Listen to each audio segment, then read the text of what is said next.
पिछले महीने के अंत में पश्चिम एशिया में युद्ध शुरू होने के बाद से भारत में शेयर बाजार के मूल्यांकन में भारी गिरावट आई है।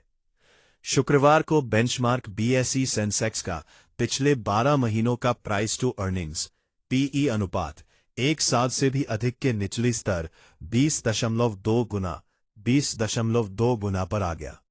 ये बेंचमार्क सूचकांक का मई 2020 के बाद से सबसे कम पीई अनुपात है, जब ये 19.36 गुना तक गिर गया था।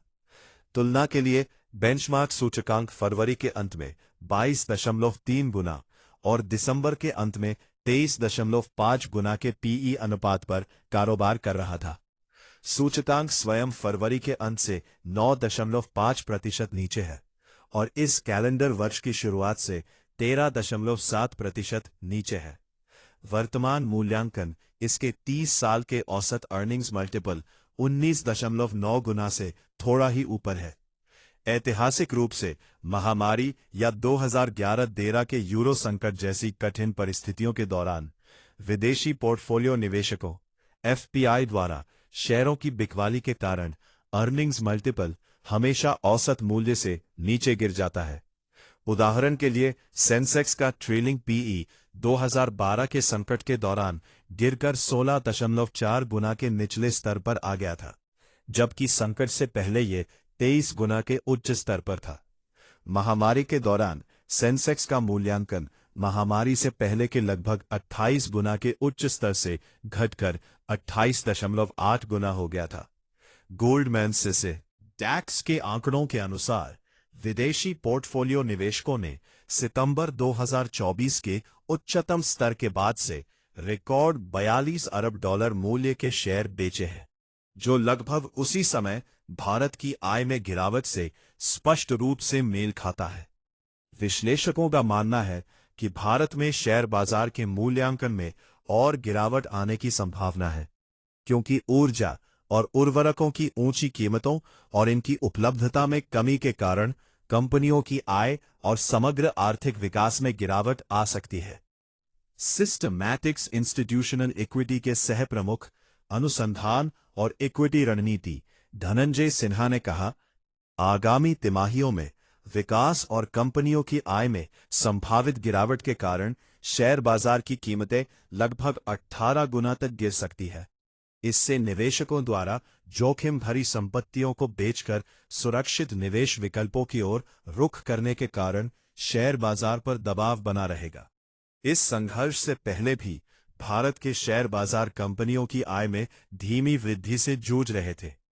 पिछले 12 महीनों में सूचकांक के अंतर्गत प्रति शेयर आय ईपीएस में सालाना आधार पर केवल 1.4% की वृद्धि हुई है, जो पिछले 5 वर्षों में इसकी सबसे कमजोर वृद्धि दर है। सेंसेक्स का प्रति शेयर औसत ईपीएस वर्तमान में 3,629 है, जो पिछले वर्ष अप्रैल के अंत में लगभग 3,539 था। यह सूचकांक सेंसेक्स में शामिल 30 कंपनियों के संयुक्त शुद्ध लाभ को दर्शाता है। ऊर्जा क्षेत्र में मौजूदा संकट से कंपनियों की आय और परिणाम स्वरूप शेयर की कीमतों पर और दबाव पड़ सकता है। कच्चे तेल की कीमतों में 50% की वृद्धि से कच्चे माल की लागत में लगभग 25% की बढ़ोतरी हो सकती है। इसके परिणाम स्वरूप गैर वित्तीय कंपनियों का मार्जिन मौजूदा स्तर शुद्ध बिक्री का लगभग 16% से घटकर लगभग 10% या उससे भी कम हो सकता है, जिससे आय में भारी गिरावट का खतरा है। धनंजय सिन्हा ने कहा, तुलना के लिए बैंकों, वित्त और बीमा बीएफएसआई के अलावा अन्य कंपनियों का कोर ऑपरेटिंग मार्जिन अन्य आय को छोड़कर पिछले 5 वर्षों में 12.4% से 17.6% के बीच रहा है। विश्लेषकों के अनुसार बीएफएसआई क्षेत्र, जिसका भारतीय शेयर बाजार में लगभग 40% हिस्सा है, ऋण वृद्धि में मंदी और ऊर्जा की बढ़ती कीमतों के कारण खराब ऋणों में लगातार वृद्धि से आय में गिरावट का सामना कर रहा है, क्योंकि ये कीमतें कॉरपोरेट वित्त और घरेलू बजट को कमजोर कर रही है। हम अगले 2-3 तिमाहियों में भारत के लिए सर्वसम्मति से किए गए आय अनुमानों में महत्वपूर्ण कटौती की उम्मीद कर रहे हैं।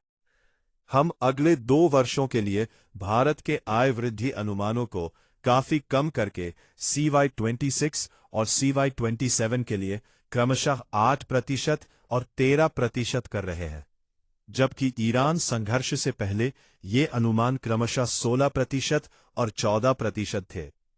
गोल्डमैन सैक्स के अमोरिता गोयल, सुनील कौल और टिमोथी मो ने भारतीय शेयर बाजार पर अपनी नवीनतम रणनीति रिपोर्ट में लिखा, ऊर्जा की कीमतें लंबे समय तक ऊंची रहने से भारत के व्यापक आर्थिक परिदृश्य में गिरावट आने के कारण शेयर बाजार पर दबाव बना रहने की संभावना है।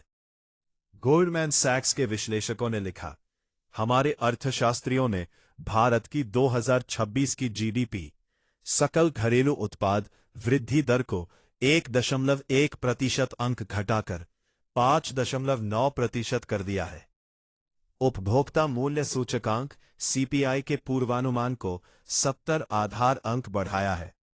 चालू खाता घाटा GDP के 2% तक बढ़ा दिया है, रुपया को कमजोर किया है और केंद्रीय बैंक द्वारा 2026 में ब्याज दरों में 50 आधार बिंदु की बढ़ोतरी की संभावना जताई है। अंक की वृद्धि की संभावना जताई है। विश्लेषकों का कहना है कि इससे विदेशी निवेश निधि FPI का प्रवाह कमजोर होगा और वैश्विक जोखिम लेने की प्रवृत्ति कम होगी, जिसके परिणाम स्वरूप शेयर बाजार का मूल्यांकन भी कम होगा। पिछले महीने के अंत